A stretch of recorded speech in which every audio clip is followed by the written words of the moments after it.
let's talk anxiety, shall we? Get in those moments where you're just like, oh shit. I just had one. So my classes fluctuate fast, and they gave me an art history, and I'm thinking, I'll be all right, either something like an English class or like a history class, I can handle it. So first couple of days of it, and the first assignment, threw up the terms, and I was like, okay, so look up the terms, write them in your own words. So I put it in there, and I didn't look at the assignment completely, and I saw other entries, and it looked like textbook. But here's what's scary. They had drawn images and pulled different paintings. You needed 9 examples of each term, and I'm going, and the artist, and the, what did you find in it? Like just I'm going,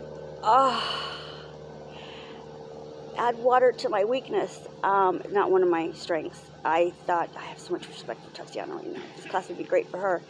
But I don't know art. I definitely haven't studied paintings, and I definitely can't draw. Remember, I told you guys to save my life. So,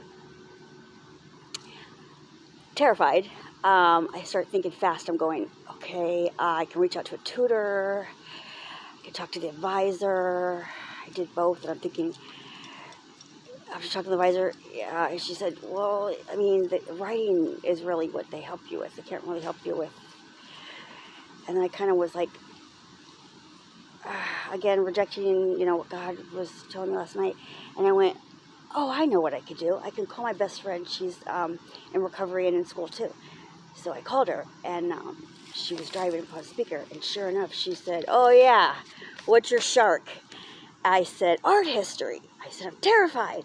I can't draw to save my life. I'm in trouble. I said, and it's really specific. Like, they want you to be able to know this and that and whatever, very, very specific. I go, She goes, I did that. I go, what was your shark? She goes, it was Chicano studies. I go, wait, what? You even know the language. How does that work?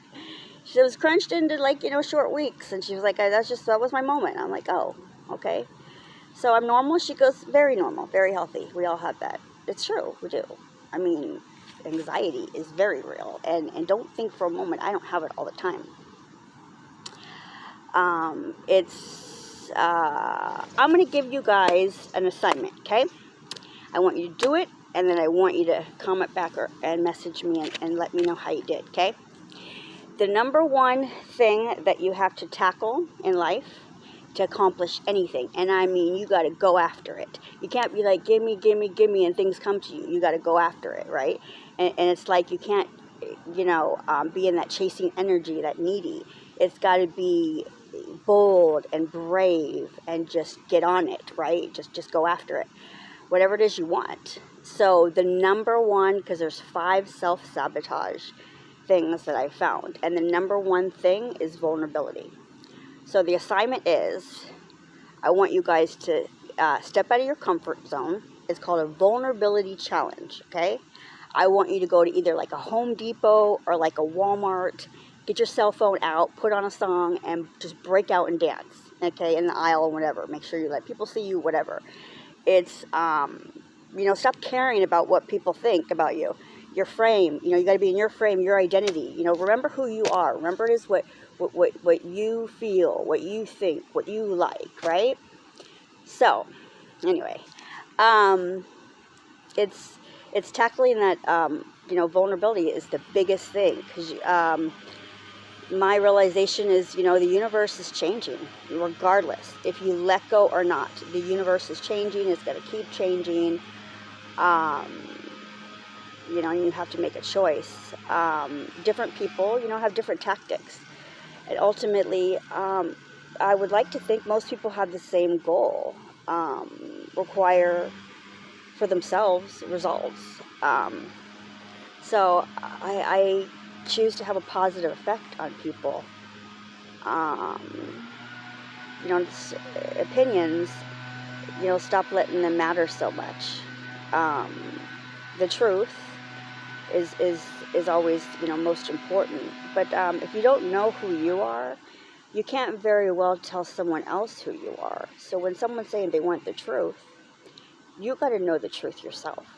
You have to know who you are before you can tell someone else, right?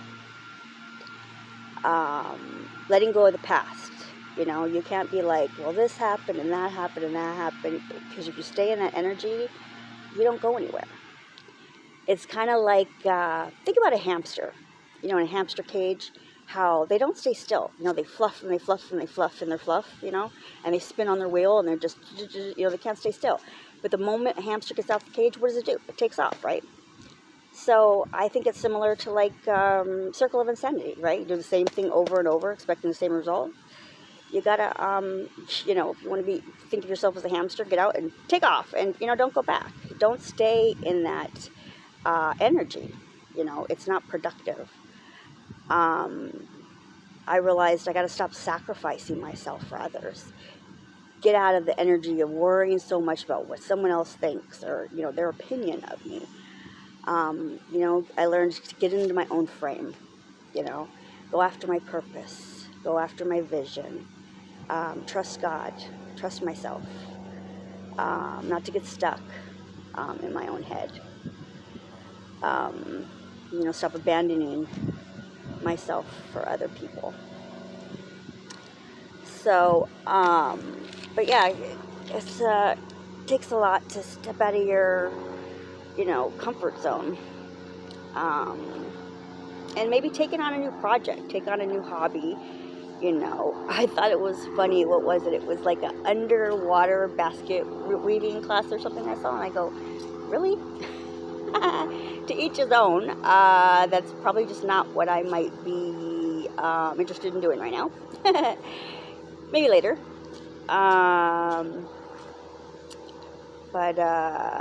Okay, so after talking to her, and then, oh yeah, when he told me,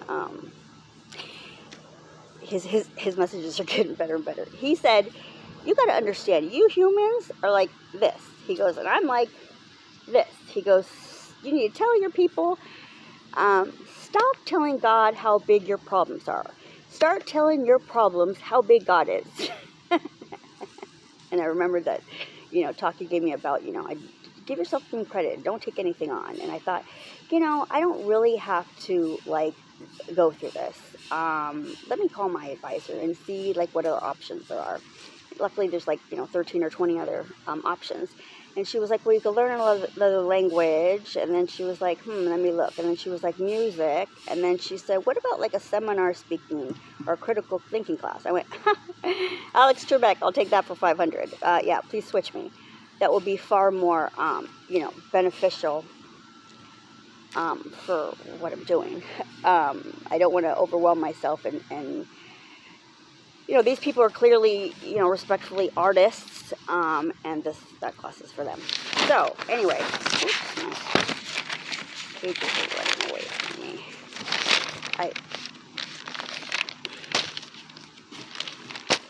I realized that, you know, everything happens for a reason, and you have to stop and like I did. God, that was her name, Laura Romano or Lisa Romano. Excellent. Where she was like, okay, so if you're not in traffic, what was the other one? She was like, oh, you're not a brain surgeon, and there's not someone on the table. She goes, you stop, and you go, oh, I'm okay. You know, it's like a physical inside. It's like a, you know, focus on your breathing, bring it down. You know, think about your, you know, your quick grabs or whatever, which was brilliant actually to call the restaurant. Great day. You know, it's like pull your, you know, you have different techniques, or you different, you know, things you do when you have, like you're supposed to when you have an issue or problem or whatever. So anyway, back to what I was saying to you guys about, so self-sabotage. So I was learning that the root of self-sabotage has 5 V's, okay? The number 1 is vulnerability. If you can work on your vulnerability, make sure you have and remain connected to your values is the second one. Validate, and it means validate yourself, and nobody else can validate you, period, okay? Vision. Vision's very important. And victimless. Got to get out the energy of victim. Even if, and trust me more than anyone, I understand. You've been, the victim. You've been through, trauma. You've been through, respectfully, of course, respectfully. Do the healing, do the work, work through it. But don't stay in the energy of, well, this person hurt me and that person hurt me. It's victimless, you got to think. So I was thinking about even doing like, after I take a breath and get out of this anxiety, there's a magnetic challenge I was going to focus on. It's learning how to you got to stop chasing, either if it's relationships or money or success, because the more you chase it, apparently, further it goes away. So I'm learning to like be in the solution. Don't be the problem, be the solution. Be someone who adds value. Be with myself, while I'm living in my purpose.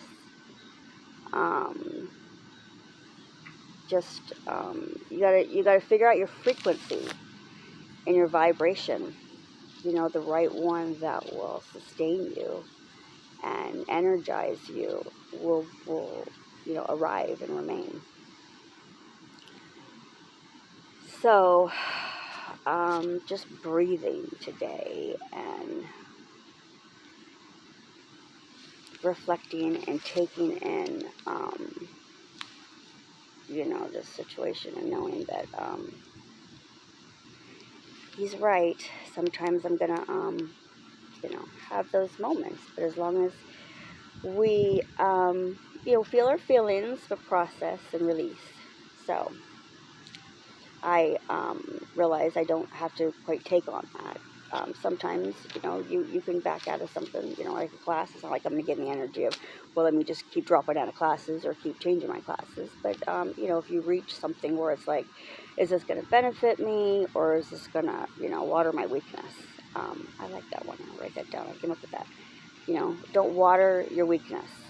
You want to strengthen yourself and give yourself the validation. Like, this is what I can handle. This is not what I can handle. This is what I want to do. This is not what I want to do, right? So I'm just going to reflect on that today. And I will